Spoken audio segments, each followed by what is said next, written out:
Hi. Hiya. So I'm here to talk to you about a new thing called DeFi compliance oracles. So what is a DeFi compliance oracle? So a compliance oracle lets users define on-chain compliance policies. So what's the problem here? Why do we even care about this? So the real issue is that DeFi is decentralized and on-chain, and that smart contracts are immutable and irrevocable. However, law and regulation is centralized and off-chain, and it's fluid and interpretation to it's open to interpretation by regulators. Now, the thing is also the current solutions that are existing in the market are fairly retrospective, i.e., a lot of them say that when you've traded with a dodgy counterparty, then you get an analysis after the trade that the clean wallet has then traded away with, say, an oligarch or someone on a sanctions list, and you're in a lot of trouble. So this gives a lot of different pain points, right? The first one is basically institutional participation. And this is actually one of the main reasons institutions are not in DeFi, because it's extremely difficult for them to manage their compliance risk. Secondly, we have the user resistance. I mean, who liked it when Binance decided that they were going to start scanning your passport to get onto Binance? It's actually, I hate it, it's really annoying. This inconvenience has a significant price attached to it, and you need to address that. The third thing is that the protocols are in a bit of an issue because they're stuck in the middle of all of this.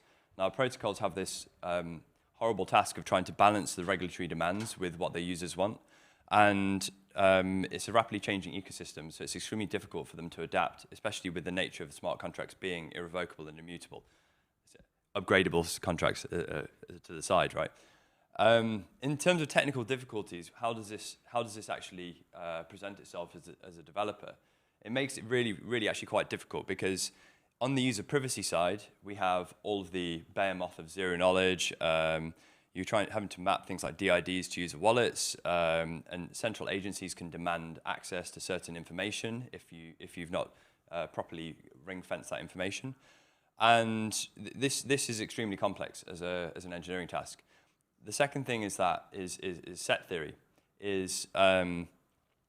The way set theory works is that basically, the way compliance works is effectively each user has a set of compliance risks that they're willing to take on, and this plots itself on a Venn diagram where two traders, if they're going to intersect, if they're able to trade, these two circles would be an intersection on a Venn diagram. Now, for that reason, compliance is effectively mapped out by set theory, and a lot of people don't realize that it's a risk that traders are individually willing to take. There are certain traders that are willing to take a lot more risk on in terms of compliance than other traders. So there's not a one-stop shop fits all, if that makes sense. And in terms of the back-end infrastructure, the fact that a lot of these verifiers of information want to be paid in US dollars. This is actually like one of the most significant issues on the back-end technical stuff, is that because they don't want to receive tokens, very few people want to receive tokens. They want to receive cold, hard US dollars because that's not their business model. They're not interested in crypto. They're not interested in DeFi other than just making cash out of it. So you've got to somehow get them the money off DeFi and benefit them for the service they're providing. Now that's obviously an engineering problem in itself, and there's hack risks associated with that. And then there's also the fact that if you create any indirect mapping between user wallets and their identity, then you're exposing it to potential, again, like I mentioned before, agency action. The adoption challenges are user motivations. Like we said, users aren't going to do this unless they make more money, or they're forced. And I don't think they're going to be forced anytime soon. Protocols, again, basically the same reason. Unless they're forced or they make money, they're not going to adopt anything like this. And also you have the issue of fragmented liquidity, which is a significant issue for a protocol if they're breaking up their liquidity into multiple different pools. And then you've also got the idea of like the trad fee participants. They're basically the only participants with the problem at the moment. Is that they're the only ones that actually physically can't trade DeFi because of these kind of like compliance issues. All of us in the room, frankly, probably have a DeFi wallet. We're all trading on like Binance and other platforms, and this is not an issue to us as individuals at the moment.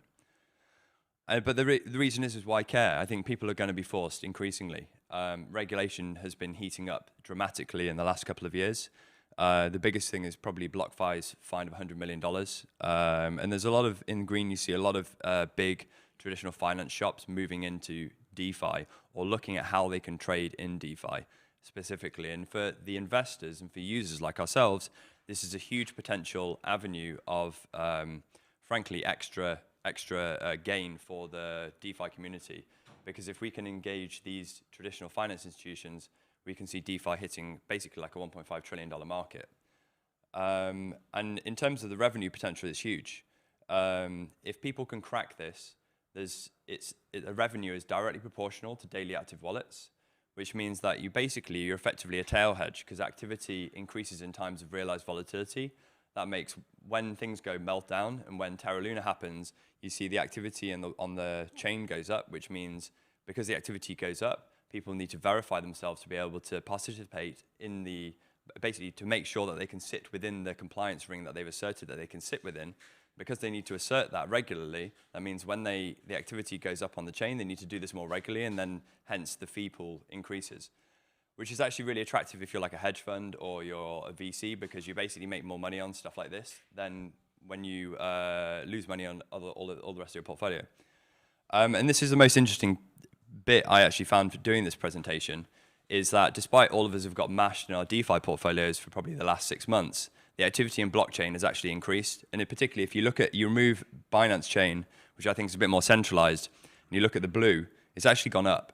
And particularly it went up during Terra Luna as well. So what we actually see is, although, say, money's moving out of the system in terms of dollar value, there's more users. There's actually way more activity on the blockchain. I think this alone, when I saw this, I actually put a lot more money into DeFi as soon as I saw that chart.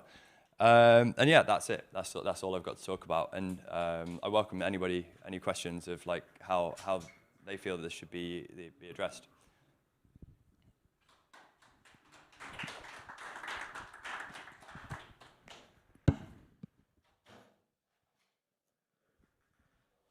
Any question or reaction? Yeah. Hey. Hey, can you go into maybe a bit more detail on kind of like what your proposed solution is for this problem and what it looks like? Yeah, sure. So basically, what you've got to do is you have to address that set theory issue. So you have to address the ability to give different types of compliance risk to different users, and then be able to intersect their different policies with each other. And to be able to do that, you need to assert that a different person can sit in each particular set. Therefore, you need to create an oracle between the off-chain and the on-chain. So effectively, you need a DeFi compliance oracle, which is the point of the talk. And you need to do something that looks like set theory on Solidity. Otherwise, there's no abstract way in which you can separate users, because that is the definition of set theory, is the separation of individual discrete elements. Thanks.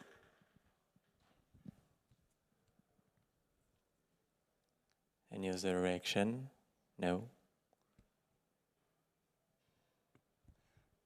Thanks for your time. It's a pleasure talking to you guys. Thank you.